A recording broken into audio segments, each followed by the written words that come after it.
Hello जी। आज की इस वीडियो में हम बात करने वाले हैं बिकाजी फूड्स के बारे में। एक और एफएमसीजी सेक्टर की कंपनी उठा लेते हैं, देख लेते हैं इनका क्वार्टर टू का रिजल्ट किस तरीके का रहा। अगर हम पहले देखो, अच्छा एक काम करते हैं, रिजल्ट स्टार्ट करने से पहले हम थोड़ी सी चीजें देख लेते हैं इस सेक्टर में चीजें चल किस तरीके से रही है।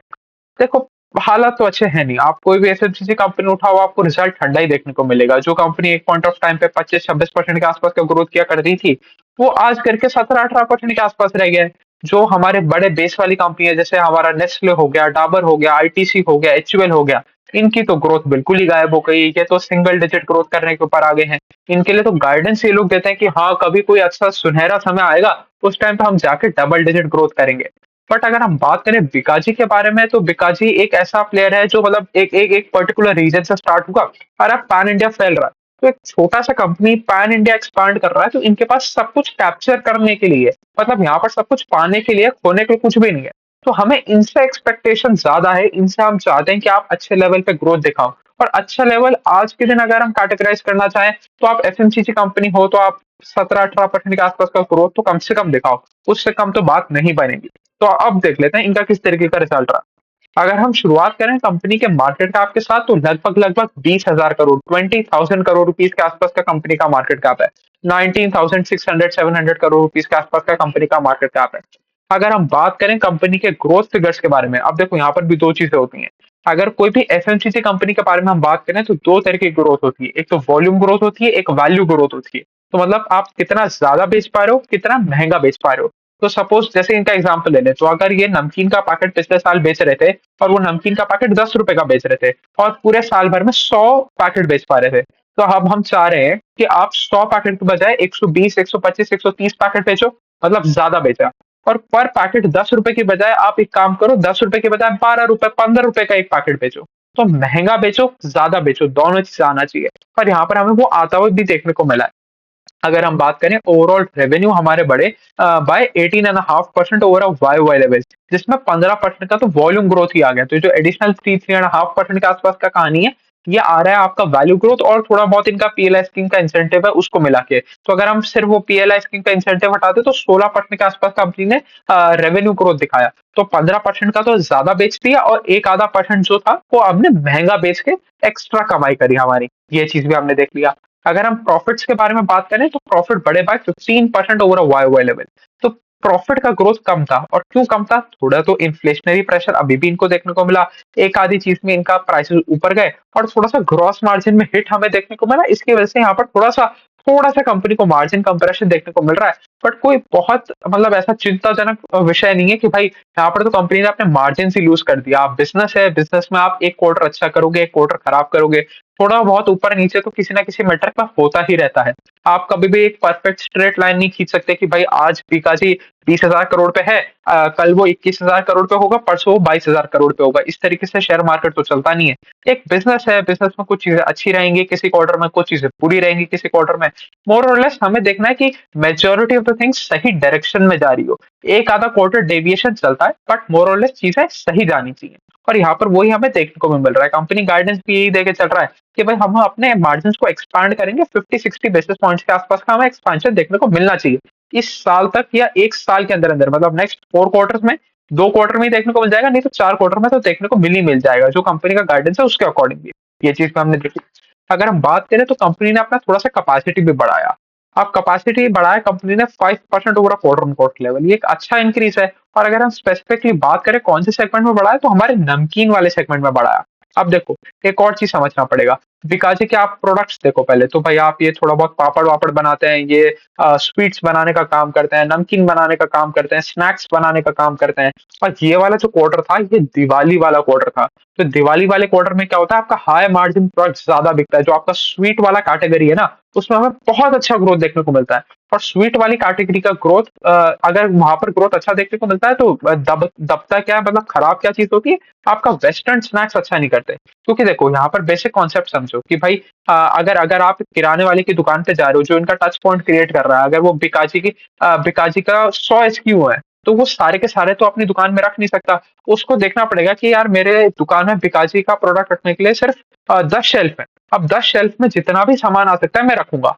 तो दिवाली के टाइम पे वो क्या करेगा, स्नैक्स वाला सेगमेंट हटाएगा, तो स्वीट्स को ज्यादा प्रमोट करेगा। फिर जब ये दिवाली वाला टाइम चला गया, फिर वहां पर स्नैक्स, नमकीन, पापड़, वो सारा सेगमेंट आ जाएगा। तो हमारे पास लिमिटेड स्पेस है, और लिमिटेड स्पेस में हमारे सबसे ज्यादा बिकने वाला आइटम रखना है।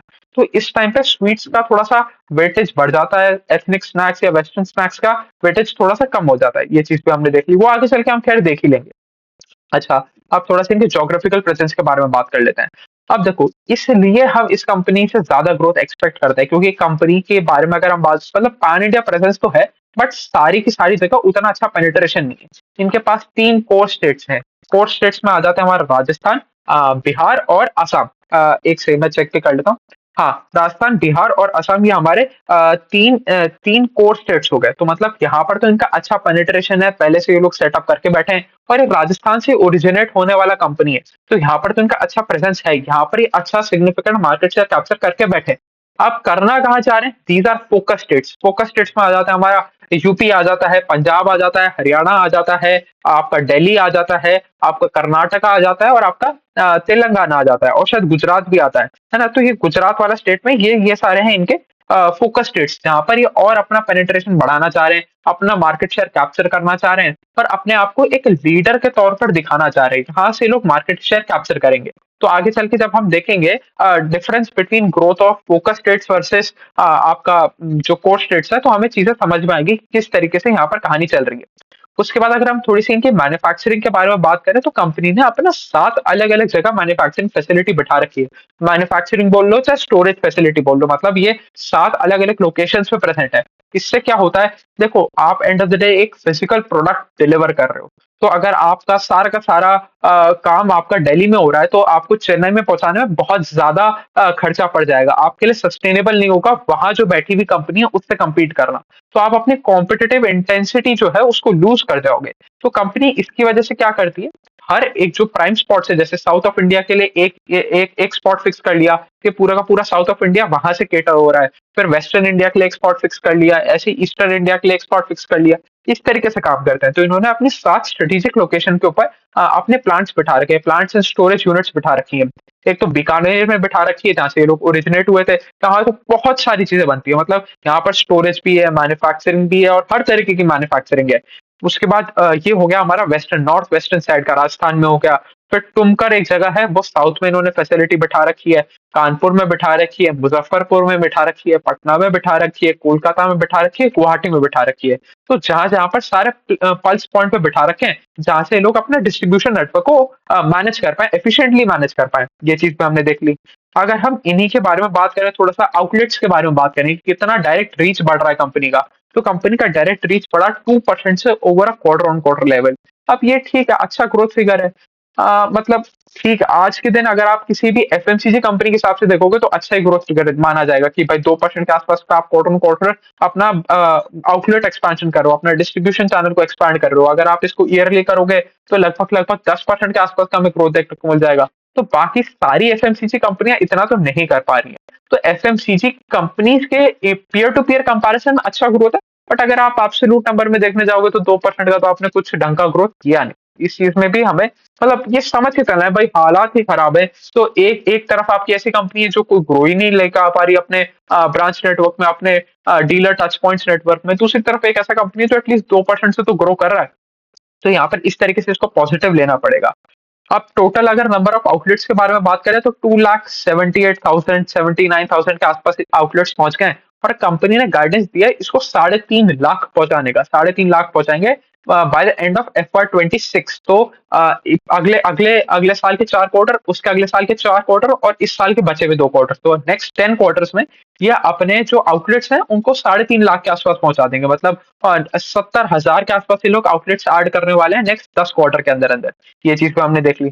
अब आ जाते हैं, अब थोड़ा सा कंपनी का सेगमेंटेशन समझ लेते हैं अलग अलग सेगमेंट से। तो देखो, अगर हम बात करें एथनिक स्नैक्स की, ये सबसे बड़ा कंट्रीब्यूटर है। 65% ऑफ द सेल यहीं से आता है। 18% आता है हमारा पैकेज स्वीट से, 8% आता है वेस्टर्न स्नैक से, और पापड़ 4% आता है हमारा पापड़ वाले सेगमेंट से। उसके बाद जो छोटा मोटा बचा है, वो अदर्स वाले सेगमेंट में चला जाएगा, जो 4-5% के आसपास बचा हुआ है। अगर हम हर सेगमेंट के ग्रोथ के बारे में बात करें, तो हमें पता चलेगा जो सबसे फास्टेस्ट ग्रोइंग सेगमेंट था वो था आपका वेस्टर्न स्नैक्स और पापड़ वाला 23% एंड 26% के आसपास का हमें ग्रोथ देखने को मिला। जो आपका सबसे बड़ा सेगमेंट था वेस्टर्न स्नैक्स वाला, वहां पर हमें थोड़ा सा ठंडा रहा देखने को मिला, मतलब वहां पर सिर्फ 10% के आसपास का ग्रोथ आया। और जब मैनेजमेंट से पूछा गया तो मैनेजमेंट ने वही कहा, देखो ये टाइम ऐसा है कि सारी की सारी स्टॉकिंग हो रही है स्वीट्स की, तो स्नैक्स हट जाता है, स्वीट्स सामने आ जाती हैं, और जो कस्टमर है वो भी स्वीट्स के ऊपर ज्यादा जंप करता है, ज्यादा खरीदने की चेष्टा करता है, क्योंकि दिवाली का टाइम था। तो ये आपको क्वार्टर ऑन क्वार्टर आप जो कंपैरिजन देख रहे हो, कि आपको इस तरीके से भी देखना पड़ेगा, क्योंकि पिछले क्वार्टर में दिवाली नहीं थी, तो Q2 FY24 में दिवाली नहीं था, Q3 FY24 में दिवाली था। तो ये जो दिवाली का थोड़ा बहुत डिफरेंस हो गया, इसकी वजह से हमें लग रहा है कि वेस्टर्न स्नैक्स में ग्रोथ नहीं आई, जो मेजोरिटी सेगमेंट है। बट वो चीज समझना पड़ेगा ऐसा क्यों हो रहा है। तो ऐसा कोई दिक्कत वाली बात नहीं है, दिवाली के बाद वापस सारी चीजें नॉर्मलाइज हो जाएंगे, दुकानदार की शेल्फ में से स्वीट्स कम हो जाएंगे, स्नैक्स वापस बढ़ जाएंगे, कस्टमर ज्यादा स्नैक्स लेने लगेंगे, स्वीट्स का काम खत्म हो गया है, वापस हमें ग्रोथ देखने को मिल जाएगी। ये चीज हमने देख ली। अब आ जाते हैं, हम बात कर लेते हैं जो हमने कोर स्टेट्स और फोकस स्टेट्स के बारे में बात करी थी, अब यहाँ समझ लेते हैं कि इस तरीके से चीजें चल रही हैं। अब देखो, कोर स्टेट्स कंट्रीब्यूट करते हैं 68% ऑफ द ओवरऑल रेवेन्यू, और वहां पर ग्रोथ कितना आ रहा है, 11% के आसपास का। तो जब आप ऑलरेडी उस मार्केट में मार्केट लीडर बन गए हो, तब आपको एडिशनल ग्रोथ लाने में, इंक्रीमेंटल ग्रोथ लाने में, इंक्रीमेंटल मार्केट शेयर कैप्चर करने में बहुत जोर पड़ता है। इसीलिए हमें देखने को मिल रहा है वहां पर सिर्फ 11% के आसपास का ग्रोथ आ रहा है। अगर हम बात करें इनके फोकस स्टेट्स के बारे में, तो फोकस स्टेट्स से हमारा 16% के आसपास का कॉन्ट्रीब्यूशन आ रहा है, और वहां पर हमें ग्रोथ देखने को मिल रहा है 24% ओवर वाई वाई लेवल का। तो यहाँ से नेक्स्ट लेग ऑफ ग्रोथ आ रहा है। तो कोर स्टेट्स कौन से हो गए, जहां पर हमने अपनी लीडरशिप बना ली, हमने अपना डिस्ट्रीब्यूशन नेटवर्क सेटअप कर लिया, अब थोड़ा बहुत इंक्रीमेंटल ग्रोथ आ रहा है कि भाई आपने 10 पैकेट की बजाय 12 पैकेट बेच दिए, 11 पैकेट बेच दिए। बट जो हमारा रियल ग्रोथ आ रहा है, जो हमारी जो कंपनी है उसका नेक्स्ट नेक्स्ट ग्रोथ का इंजन बन रहे हैं, वो बन रहा है हमारे फोकस स्टेट्स। वहां पर 24-25% के आसपास का ग्रोथ देखने को मिल रहा है। उसके बाद जो अदर स्टेट्स हैं, मतलब जो ना फोकस में नहीं है और कोर में भी नहीं है, जो मतलब बाकी जो रिमेनिंग पैन इंडिया नेटवर्क है, वहां पर हमें ग्रोथ देखने को मिला 34% ओवर वाई वाई लेवल का।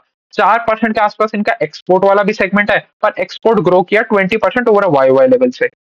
अच्छा जी, अब इसके बाद हम बात कर लेते हैं इनके पैकेजिंग साइड से, कि भाई आपका family pack versus impulse pack का क्या रेशो था।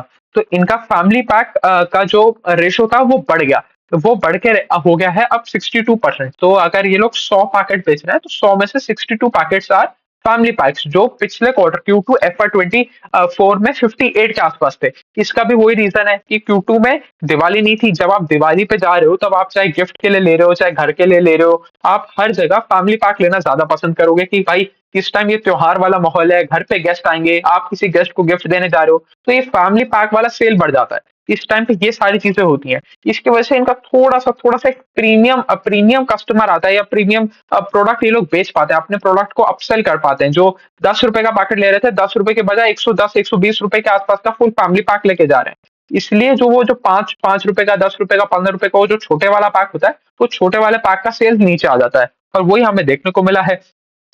वो वहां पर हमें 7% के आसपास का ग्रोथ देखने को मिला, और 38% के आसपास का कंट्रीब्यूशन देखने को मिला।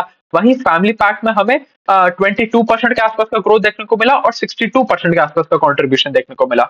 तो चलिए, मोटा मोटी यही थी कहानी बीकाजी फूड्स के बारे में। अब फाइनली हम बात कर लेते हैं थोड़े से वैल्यूएशन के ऊपर। आज के दिन आपको एक 18-19% के आसपास पे रेवेन्यू ग्रोथ लाने वाला कंपनी देखने को मिल रहा है 65 के पी पे। तो हमें ये तो पता ही है भाई, एफएमसीजी कंपनी है, एफएमसीजी कंपनी है, तो थोड़ा सा प्रीमियम वैल्यूएशन तो मिलेगा ही मिलेगा। बट कहानी ये है, क्या ये 18% से ज्यादा कभी ग्रो कर सकते हैं? यहाँ पर ये एक बहुत बड़ा क्वेश्चन मार्क है, कि भाई देखो, आज हमें पता है कि भाई एफएमसीजी सेक्टर अच्छा कर नहीं रहा, कहीं पर भी ग्रोथ देखने को मिल नहीं रही, पूरे के पूरी इकोनॉमी में प्रॉब्लम्स ही प्रॉब्लम्स नजर आ रही हैं, कि भाई रूरल सेगमेंट में डिमांड कम है, अर्बन सेगमेंट में भी डिमांड कम है। तो इसमें बेचारी एफएमसीजी कंपनी की भी दिक्कत नहीं है, बट वो हमारी दिक्कत भी तो नहीं है। हमें तो एज ए शेयर होल्डर सबसे ज्यादा ग्रोथ करने वाली कंपनी में रहना है, चाहे वो आपका बिल्डिंग मटेरियल स्पेस में हो, चाहे वो आपके आईटी में हो, चाहे वो बैंकिंग एंड फाइनेंशियल सर्विसेज में हो, हमें उससे मतलब नहीं है। तो क्या हम हमें एक एक एक सिंपल से सवाल का जवाब देना है, क्या ये लोग, अगर साइकिल रिवर्स हुआ, इंटरेस्ट रेट कट आया, कंज्यूमर में हाथ में थोड़ा सा पैसा आया, तो कंज्यूमर में हाथ में अगर पैसा आने पे, क्या ये जो रिकवरी है इस टाइम पे, जब सारी चीजें ठीक होने लगेंगी, जब एचयूएल डबल डिजिट ग्रोथ दिखाने लगेगा, तब क्या बिकाजी फूड्स 25% के आसपास पे ग्रो कर सकता है। अगर ये कंपनी 25-30% के आसपास पे ग्रो कर सकती है, तो ये अपने 65 के पी को भी जस्टिफाई कर सकती है। नहीं तो फिर आगे चल के हमें प्रॉब्लम्स देखने को मिलेंगे ही मिलेंगे। भाई क्या होगा, आपका जो स्टॉक है वो टाइम करेक्शन में चला जाएगा। आपका कोई शेयर प्राइस में बढ़ोतरी नहीं होगी, गिरेगा नहीं तो पैसा बना के भी नहीं देगा। तो चलिए, मोटा-मोटी यही थी कहानी बिकाजी फूड्स इंटरनेशनल लिमिटेड के बारे में। अभी के लिए इतना ही रखते हैं। Thank you.